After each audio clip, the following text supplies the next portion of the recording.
Fique atento que Deus vai falar contigo nesta noite. Deus te abençoe. Glória a Deus. Eu quero cumprimentar meus queridos irmãos e irmãs nessa noite, abençoadíssima com a paz do Senhor. Eu quero cumprimentá-los nessa noite, abençoadíssima com a paz do Senhor. Amém. Nós nos reunimos aqui para isso, para sentirmos a paz do Senhor, para compartilharmos a paz do Senhor, para comungarmos a paz do Senhor e para vivermos a paz do Senhor. Eu quero te convidar a abrir comigo a sua Bíblia, o Evangelho de Jesus escrito por Marcos. Deus colocou uma palavra no meu coração e eu vou explicar já já depois da leitura o porquê dessa mensagem, o porquê é uma mensagem intencional. Daqui mais uns dias nós entraremos num processo de bênção, né, pastor? Está com a sua Bíblia aberta, Evangelho de Jesus escrito por Marcos, capítulo 16. Lá tem um versículo que nós conhecemos muito, somos uma igreja missionária, o versículo de número 15, né? Ide por todo mundo, pregai o Evangelho a toda criatura. Mas eu quero começar a ler com vocês do versículo 14. Está aí? Colocou aí? Versículo 14. Diz assim: Finalmente ele apareceu aos 11, estando eles assentados à mesa, e os repreendeu por sua incredulidade e dureza de coração, por não haverem crido nos que o tinham visto já ressuscitados. Então ele lhes disse: Ide por todo mundo, pregai o Evangelho a toda criatura. Quem crer e for batizado será salvo, mas quem não crer será condenado. E esses sinais seguirão aos que creem. Em meu nome expulsarão demônios, falarão novas línguas, pegarão em serpentes, e se beberem alguma coisa mortífera, não lhes fará dano algum. E eles imporão as mãos sobre os enfermos, e eles serão curados. Então, depois de ter falado o Senhor com eles, foi recebido no céu e assentou-se à direita de Deus. E eles, partindo, pregaram por toda parte, cooperando com eles o Senhor e confirmando a palavra com os sinais que os acompanhavam. Amém? Pode tomar seu assento, mas feche os seus olhos. Pai, em nome de Jesus, mais uma vez eu estou no alto dessa tribuna. Este é um lugar solene, Senhor, porque aqui nós pregamos a Tua palavra. Aqui nós somos confrontados, aqui nós somos corrigidos, aqui nós somos transformados, aqui nós somos admoestados, aqui nós somos consolados, aqui nós somos abençoados, Senhor. Portanto, que da minha boca saiam palavras, Senhor, que venham abençoar a vida da Tua igreja nessa noite. Que os nossos corações sejam tocados pelo Teu bendito Espírito Santo e que eu seja um canal simples, mas poderoso para transmitir a verdade que está contida nessa palavra. E crendo nisso eu oro, agradecido em nome de Jesus. Amém. Há 33 dias nós nos despedimos do ano de 2025. 33 dias já se passaram. O mês de janeiro já ficou para trás, muita gente boa aniversariou em janeiro. Já entramos em fevereiro e daqui a pouquinho já estamos em março, porque fevereiro é tiro curto. E aí, muita gente boa faz aniversário em março, né? E aí chega abril, maio, junho, julho, e pastor Lindomar, daqui a pouco nós estamos, se o Senhor Jesus não voltar até lá, nós estaremos mais uma vez reunidos no final do ano, fazendo a contabilidade. E todo ano nós fazemos alguns levantamentos pessoais, involuntariamente. Eu imagino que quando chegou mais ou menos novembro, dezembro, você pensou, nesse ano eu até ganhei um dinheirinho. Ou então você pensou assim, esse ano eu não ganhei dinheiro nenhum, eu perdi. Ou então você pensou assim, nesse ano eu enfiei o pé na jaca, eu ganhei uns quilinhos e eu preciso dar uma maneirada. Ou então você pensou assim, olha, o ano que vai entrar eu preciso melhorar no meu condicionamento físico. E a gente vai fazendo alguns levantamentos. E não tem nada de errado nisso. É muito bom a gente fazer um checklist da nossa vida, porque nós somos o templo do Espírito Santo. E se nós andarmos errados, se nós andarmos desregulados, se nós andarmos desatentos, as oportunidades vêm e elas passam, e nós somos os grandes responsáveis por oportunidades perdidas. Mas quando o Senhor colocou essa palavra no meu coração, pastor Robson, o Espírito Santo me fez uma pergunta: quantas reuniões no ano a sua congregação tem costume de fazer? Exatamente assim. O senhor já parou para pensar, pastor, quantas? Mais ou menos? Eu fiz um levantamento rápido, nós temos 3 cultos regulares por semana. Quarta-feira, escola bíblica e culto de domingo. E cultos de ministério e programações especiais, congressos, eventos outros. Eu fiz um cálculo rápido, não dá para a gente precisar, porque tem ano que tem mais, tem ano que tem menos, mas é entre 180 e 190 reuniões. E pense bem, se forem 180, metade do ano é de reunião. Aí você deve estar pensando, é por isso que eu estou cansado, eu vou muito na igreja. Mas a pergunta que o Espírito Santo me fez, ela não parou aí. Você já identificou a quantidade de cultos? Agora vamos tomar como base a quantidade de horas que nós passamos aqui, as horas efetivas. É claro que tem pregador que passa um pouquinho do horário, Tem, não só eu, Não só eu. E aí a gente vai a mais de 1h30, mas vamos tomar como base 1h30. E eu fiquei curioso e eu fui fazer um cálculo. E eu cheguei a 23 horas e alguns segundos por mês. E aí, pastor, aquela primeira expectativa de que a gente se reúne muito, ela cai por terra. Porque se nós congregássemos todos os cultos de uma vez, nós não levaríamos um dia inteiro para frequentarmos todos.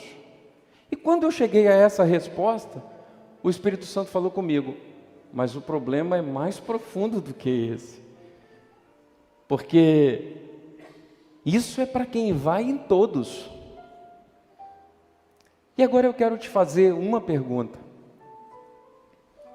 Dos cultos regulares da igreja, no ano que passou, em quantos você estava? Não adianta agora pensar no irmão que não veio.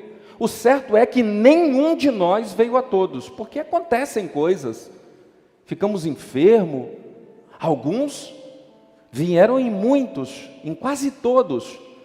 Uma estimativa boa seria 80%, 90%, mas eu acho que nem isso a gente atinge.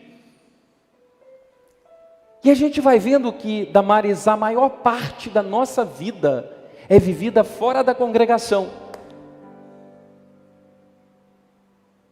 Mas complica mais. Pastor, mas hoje é um culto de Santa Ceia.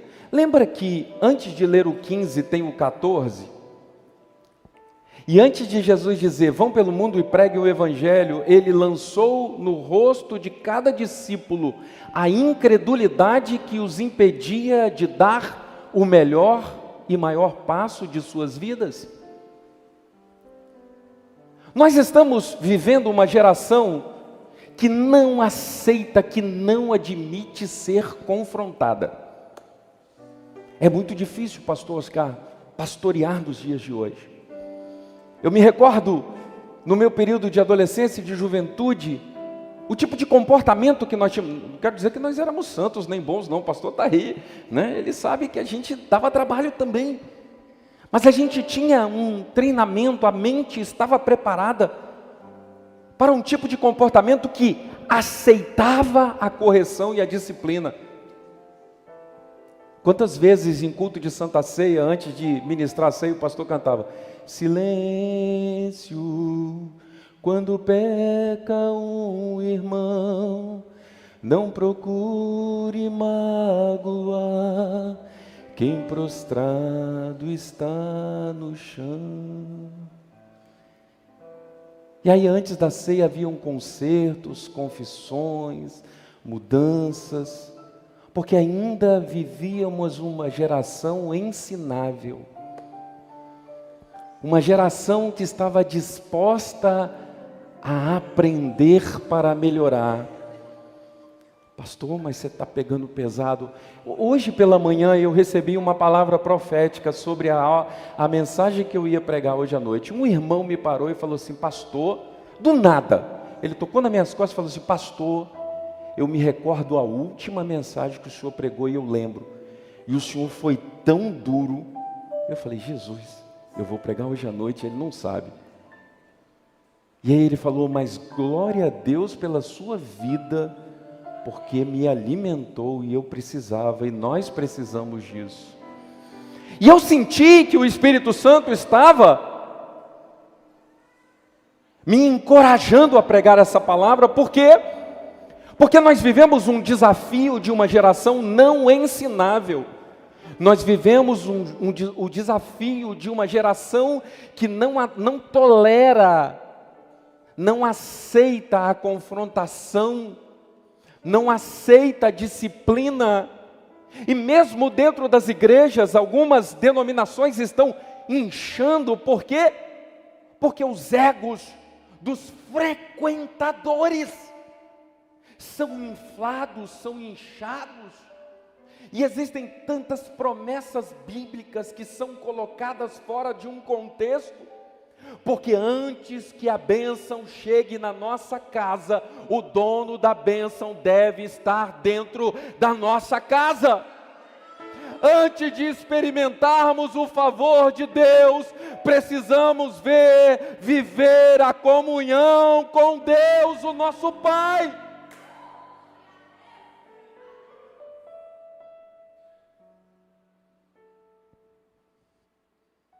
Talvez você esteja pensando: mas por que o pastor é tão incisivo sempre que prega?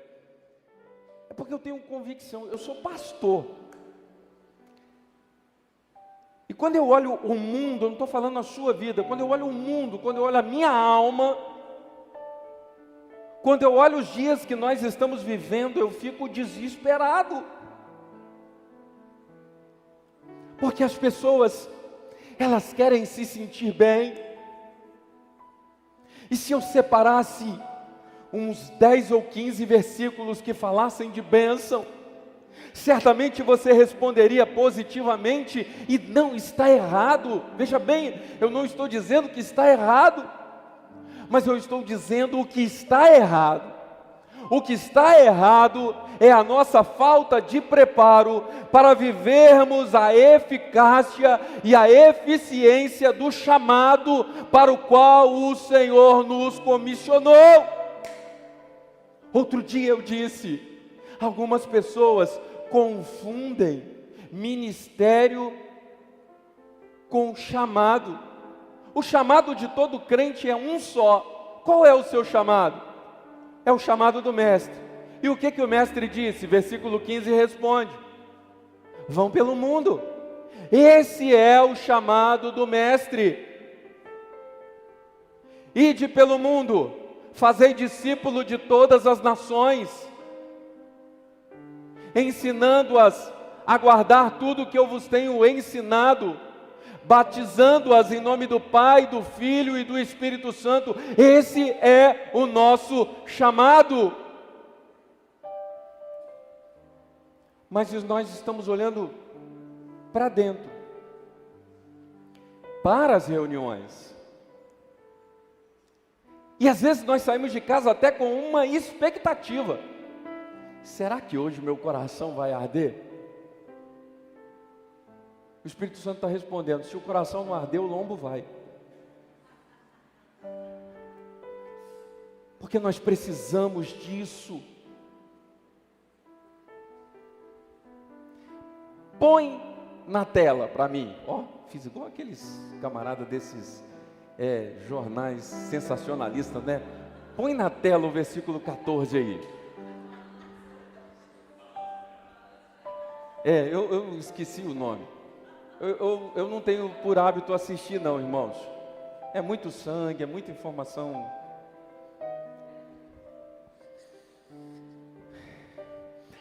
Finalmente apareceu aos 11.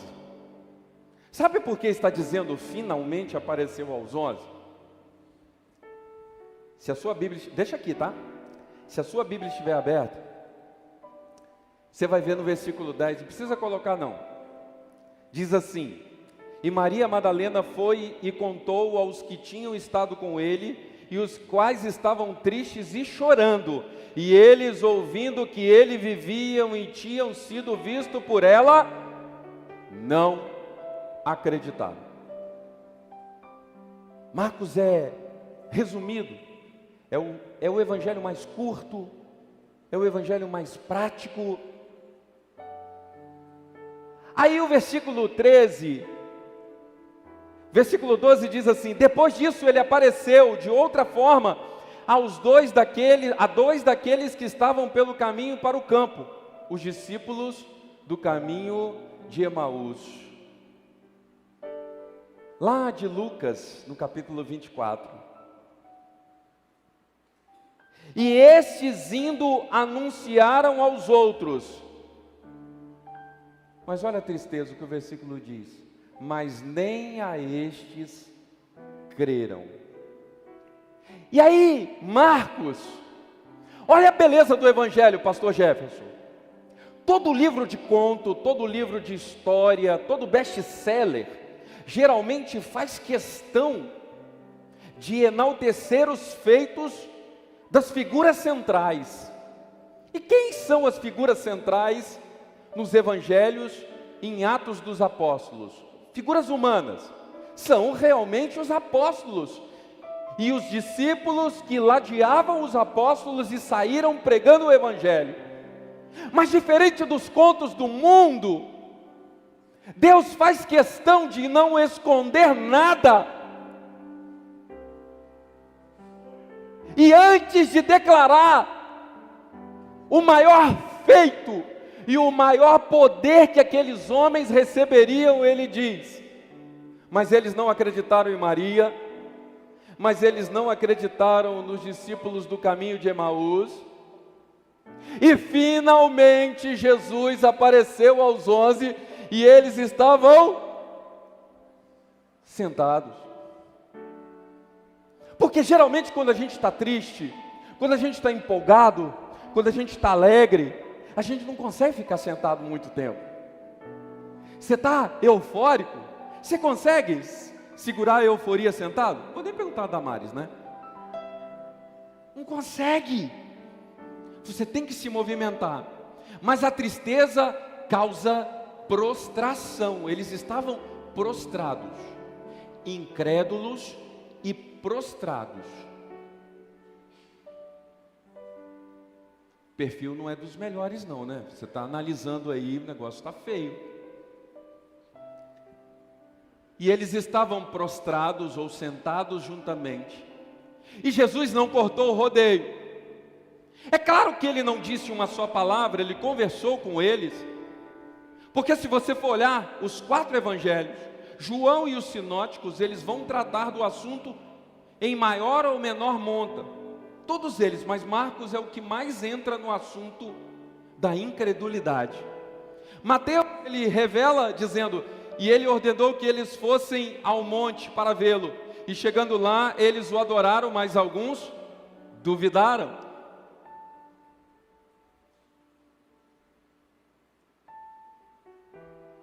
Tomé, que não está, no primeiro momento, diz: não, se eu não vir,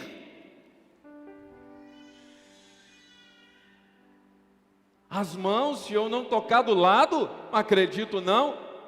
8 dias depois o Senhor aparece, estando eles reunidos, e se apresenta a ele, e ele já quer cortar o caminho.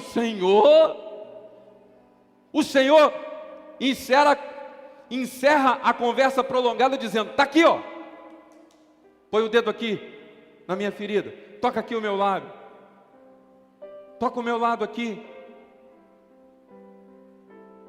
e diz a Tomé: não seja incrédulo, mas crente.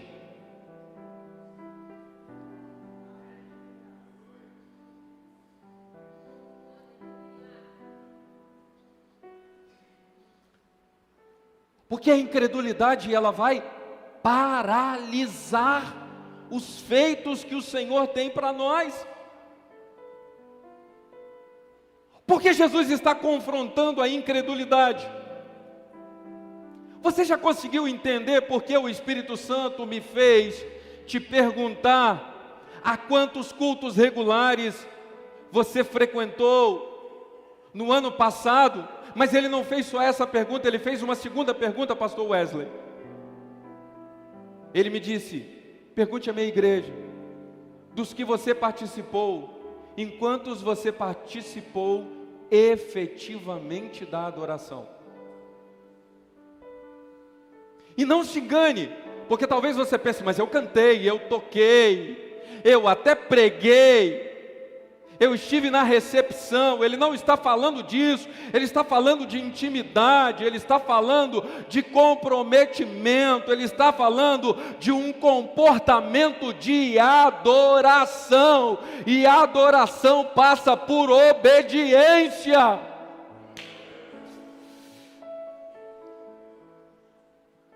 Porque Jesus repreendeu os seus discípulos antes de comissioná-los? Porque se ele mandasse eles de qualquer maneira, aquele erro que era grave e que precisava ser dissipado, continuaria morando no coração deles, e eles iriam pensar que daria para fazer a obra sendo incrédulo. Mas não dá para fazer a obra de Deus sendo incrédulo, e a Bíblia diz que não dá, porque sem fé é impossível agradar a Deus, porque aquele que se aproxima de Deus tem que crê-lo perfeita e completamente.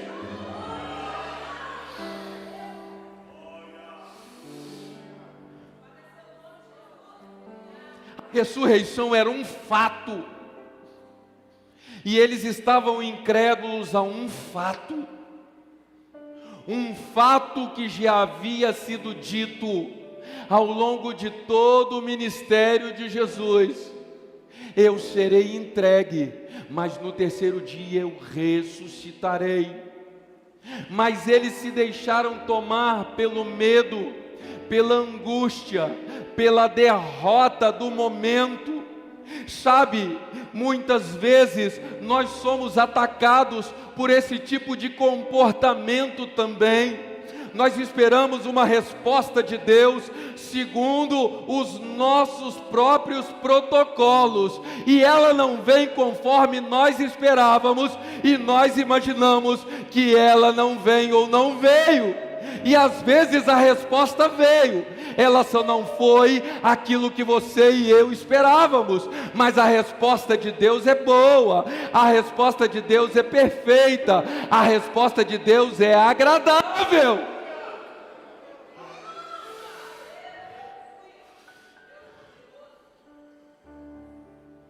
Eles não creram num fato.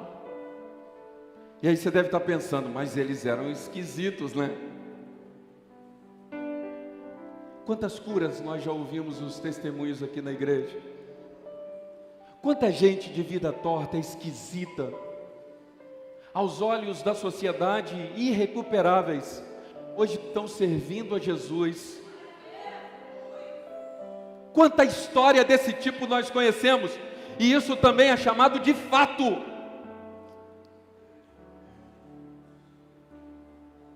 E nós vamos nos acostumando tanto a nos servir do culto. Vem, Espírito Santo, coloca uma alegriazinha no meu coração.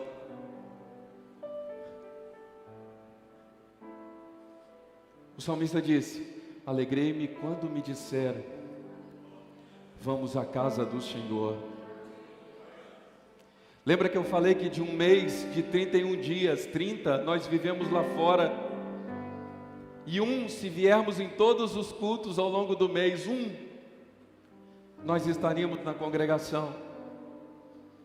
2 lições nós extraímos daí. A primeira é que nós fazemos muito mais para nós mesmos o tempo todo. E todos nós.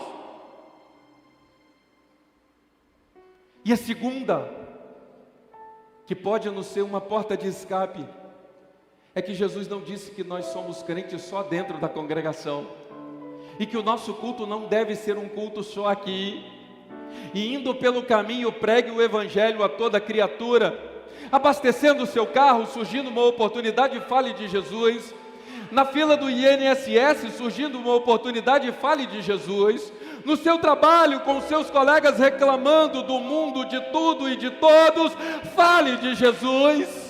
Quando surgir uma oportunidade, não fale mal das coisas, porque falar mal das coisas não resolve as coisas, mas falar bem de Jesus resolve tudo.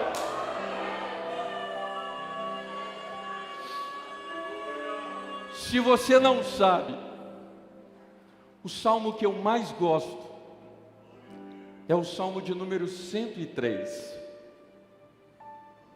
O salmo de número 103 diz assim: bendize, ó minha alma, ao Senhor, e tudo que há em mim bendiga o seu santo nome. Bendize, ó minha alma, ao Senhor, e não se esqueça de nenhum só de todos os seus benefícios. Olha só, primeiro eu digo bem do Senhor, depois eu lembro das bênçãos que vêm de suas mãos. Esse é o testemunho completo. Tem gente que só se alegra quando conta que a bênção chegou. Mas eu estava com um processo intrincado e Jesus entrou na minha causa e resolveu. Glória a Deus. Essa é a bênção que chegou na sua casa.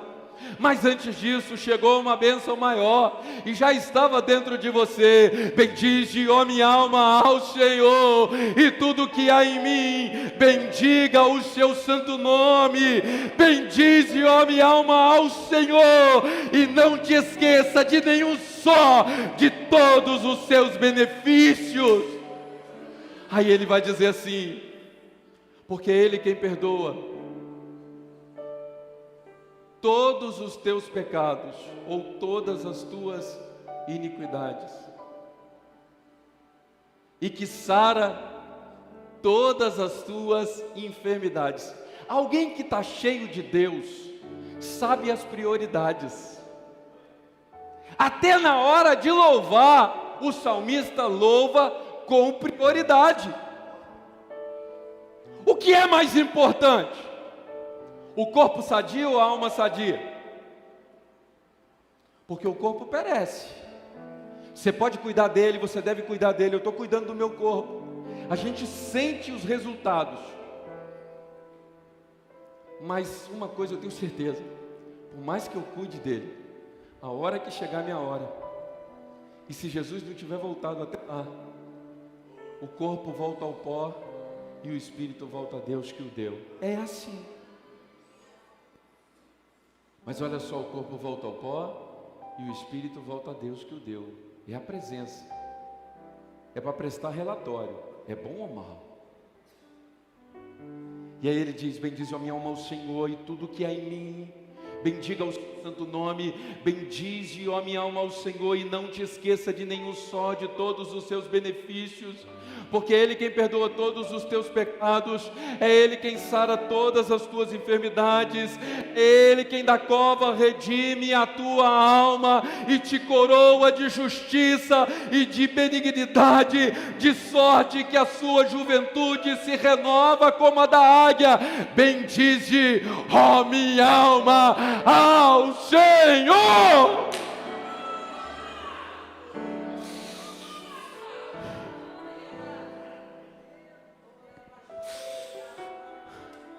O salmista não esperava o pastor Tadeu dar um grito de glória, ele gritava primeiro. O salmista não esperava o teclado tocar bonito, o pregador falar uma palavra mais impactante, ele já entrava dizendo: bendize, ó minha alma, ao Senhor. Ele acreditava nisso.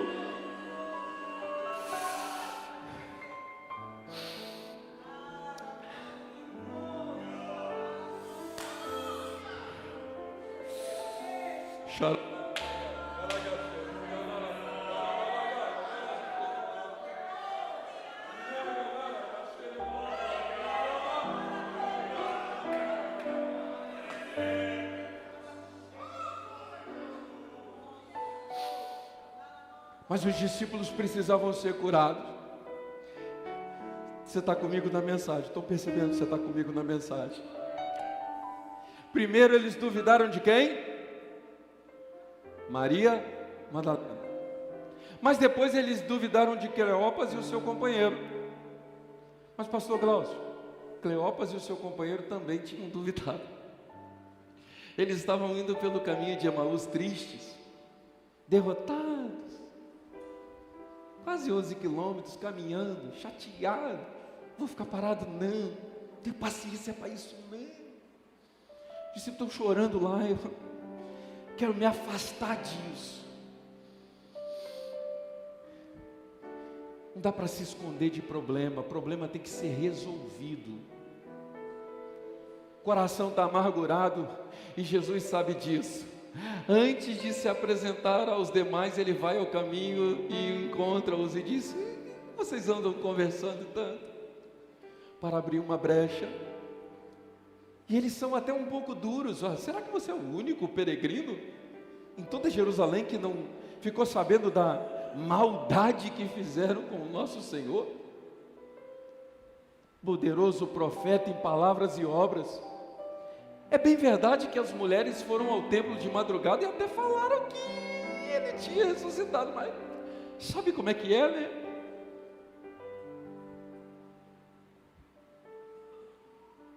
A gente não acreditou muito no que elas falaram, não. Jesus abre a palavra: honestos e tardos de coração. E começou a explicar e expor a palavra, e o coração deles começou a arder. Porque esta é a minha oração nessa noite, que o Espírito Santo faça o seu coração arder. Sabe por quê, meu irmão? Sabe por quê, minha irmã? Porque essas cadeiras vazias não podem continuar vazias. Essas cadeiras que estão vagas são culpa minha e sua. Nós não estamos acreditando no poder transformador do Evangelho. Se formos ali do outro lado da rua, nós vamos encontrar pessoas para ocuparem essas cadeiras.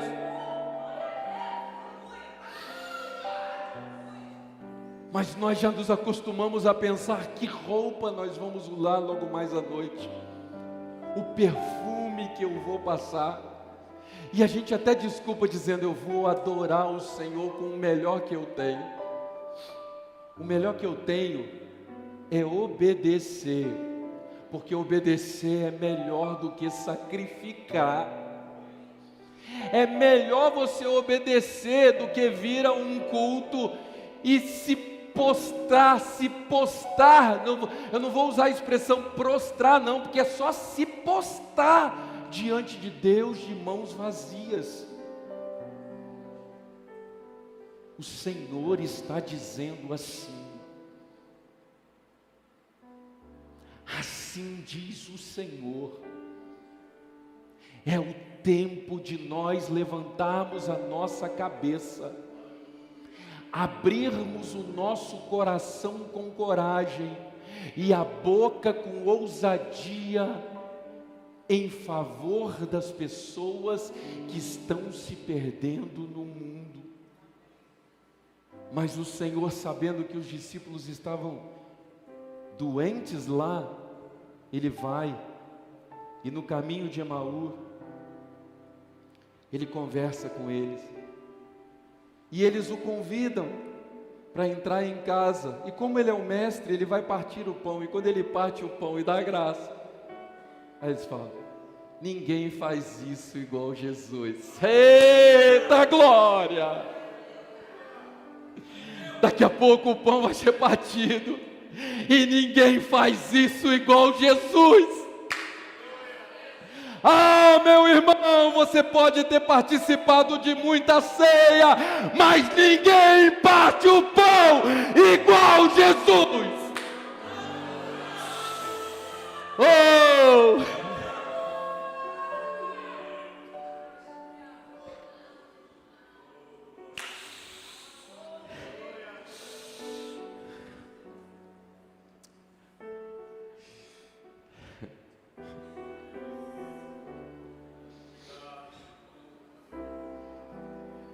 O evangelista Lucas, ele era médico, um médico amado e também um escritor hábil.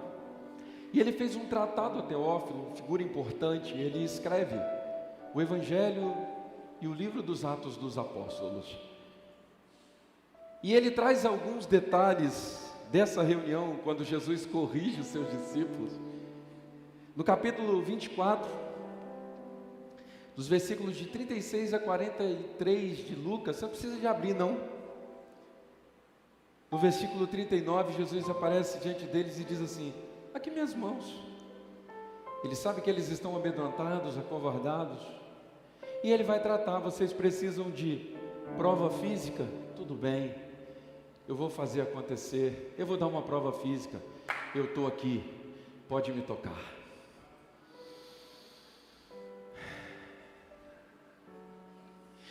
Ah, Senhor, mas nós estamos muito abalados. Então a prova física não foi suficiente, eu vou para uma prova prática. Vocês estão achando que é devario da mente de vocês? Vocês têm alguma coisa para comer aí? Me dá que eu vou comer. Eu quero comer na frente de vocês, eu quero comer com vocês. Você já observou que as reuniões mais importantes da Bíblia, elas estão cercadas de comida? Por isso, eu acho que é por isso que o crente gosta tanto de comer. Mas coma certo e coma com moderação. Mas as reuniões, e os orientais, eles têm muito esse costume. A mesa é um lugar muito sério.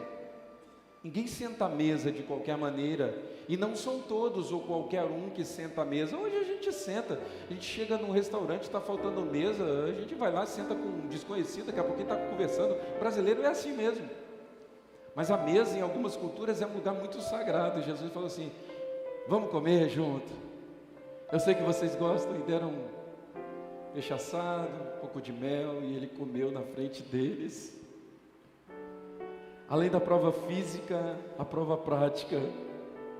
Mas o versículo 45, eu quero ler.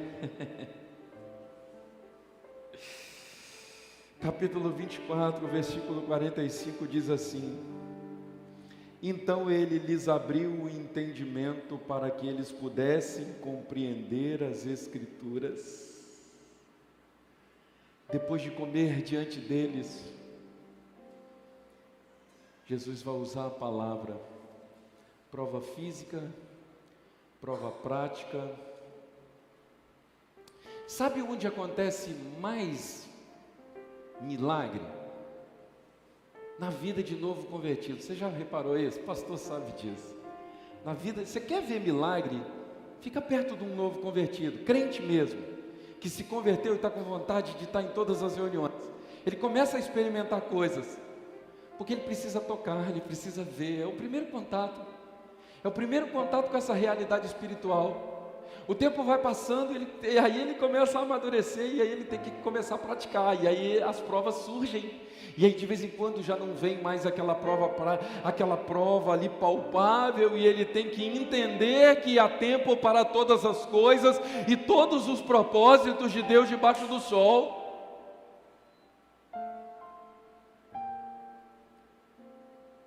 Mas quando ele chega à maturidade na palavra, aí vira um servo bom e fiel. E sabe o que a Bíblia diz do servo bom e fiel? Bem está, servo bom e fiel, sobre o pouco foste fiel, sobre o muito te colocarei.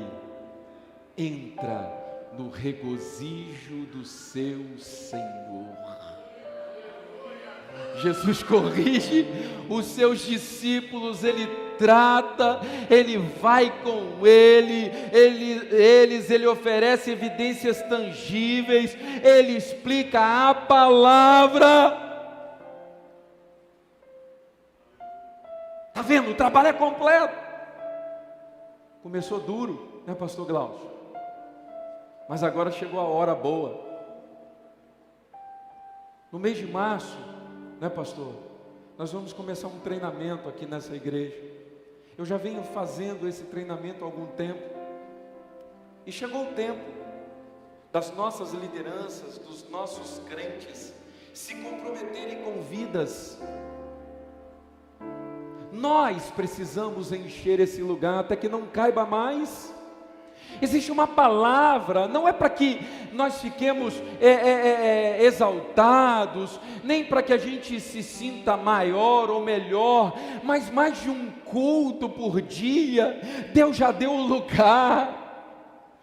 Quando Deus deu a Davi um sonho, mas não lhe autorizou a construção, e sim a Salomão, quando Salomão constrói o templo, e ele o edifica ao Senhor, a glória do Senhor veio sobre aquele lugar, e a glória do Senhor está sobre este lugar. Depois de corrigir energicamente os discípulos, depois de sacudi-los, depois de dizer: quantos cultos você frequentou no ano passado? Quantas desculpas esfarrapadas você deu para si mesmo para não estar aqui?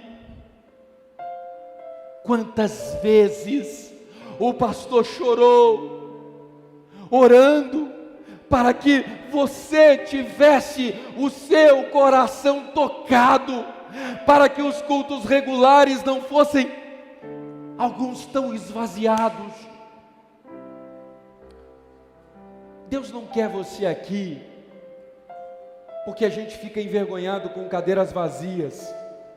Ele nos quer aqui porque aqui é o QG, é o quartel-general do Senhor.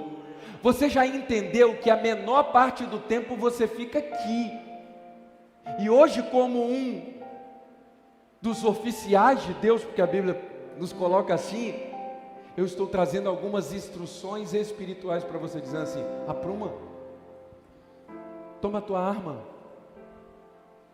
porque a maior parte do tempo da sua vocação e do seu ministério você passa na rua, você passa no trabalho, você passa com os seus familiares, você passa com os seus amigos, você passa com os seus colegas. Não desperdice as oportunidades. E encerrando, está aqui? Não era para tirar não.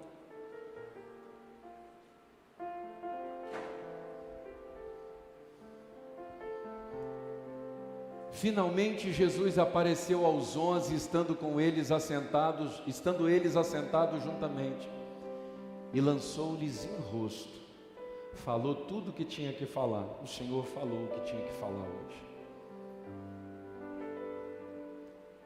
Toda incredulidade e dureza de coração, por não haverem crido nos que o tinham visto. Próximo.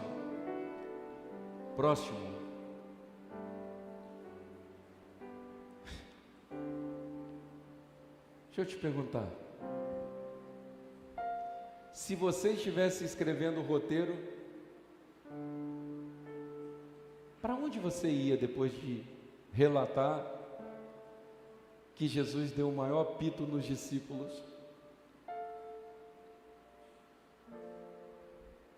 Chamou a atenção bravo, irmã Marlene.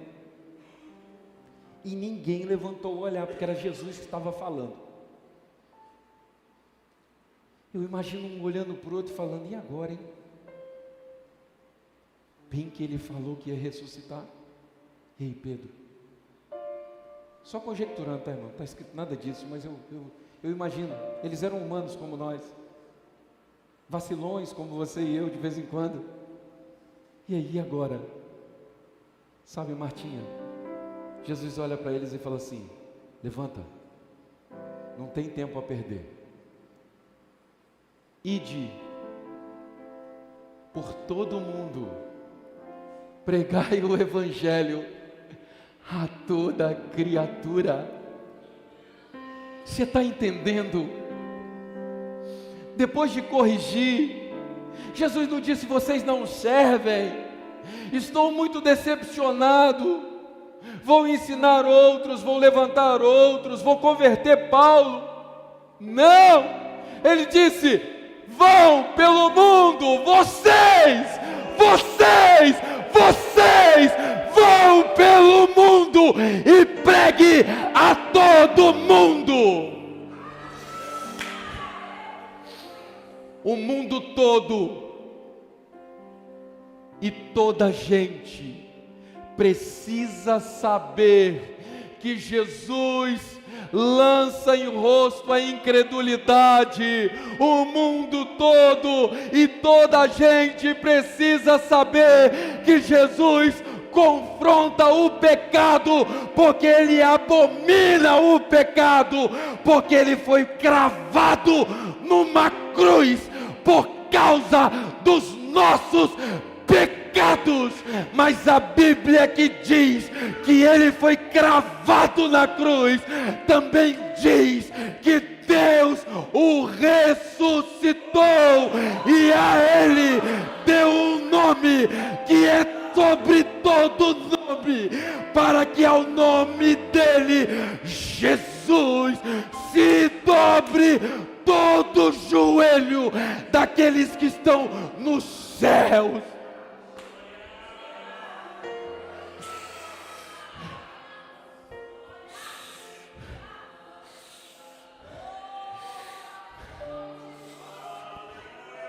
E lembrei agora de uma mensagem poderosa que o pastor Jadir pregou aqui, num outro salmo. Levantai, ó portas, as vossas cabeças, levantai-vos, ó portais eternos. Essa mensagem mexe muito com o meu coração, que entendimento glorioso. E ele disse, era a primeira vez que os anjos viam uma figura humana entrar no céu.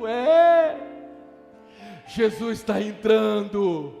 E o salmista profeticamente já havia dito, levantai, ó portas, as vossas cabeças, levantai-vos, ó entradas eternas, para que entre o Rei da Glória.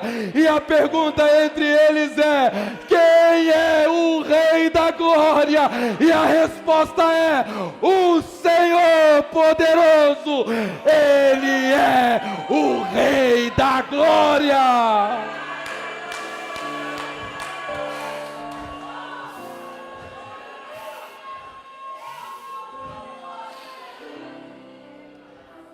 Quem crer e for batizado será salvo, mas quem não crer será condenado. E aí ele diz, não fiquem atemorizados, esses sinais correrão atrás de vocês. Vocês vão pregar e os sinais vão correndo atrás de vocês.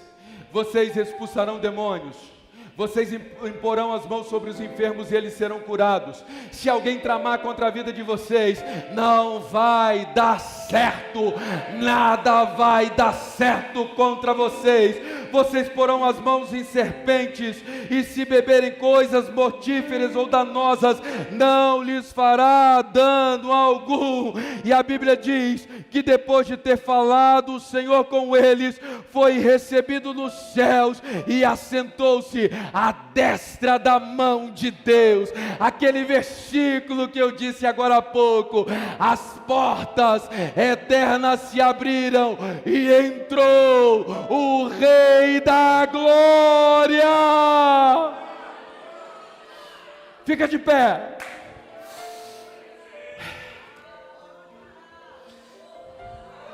Dá uma movimentada aí nos seus ombros. Eu fui numa corrida, e aí o coordenador da prova falou assim: movimenta os ombros, exercita as panturrilhas, e foi dando as ordens de comando. Sabe por que ele falou aquilo, pastor? Porque era muita gente, a gente ficava muito parado, e sair com o músculo frio ia dar mal, ia dar ruim. Falou assim: dá uma movimentada. Então dá uma movimentada aí agora. Sabe por quê? Porque daqui a pouco nós vamos ser servidos desse pão e desse cálice. Escuta bem, ninguém parte o pão igual Jesus. Rei da Glória!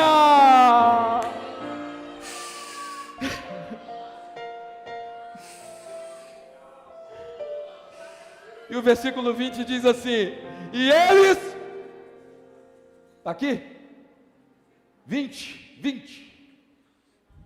vamos ler junto, 20, e eles, não, vamos fazer mais bonito, de novo, e eles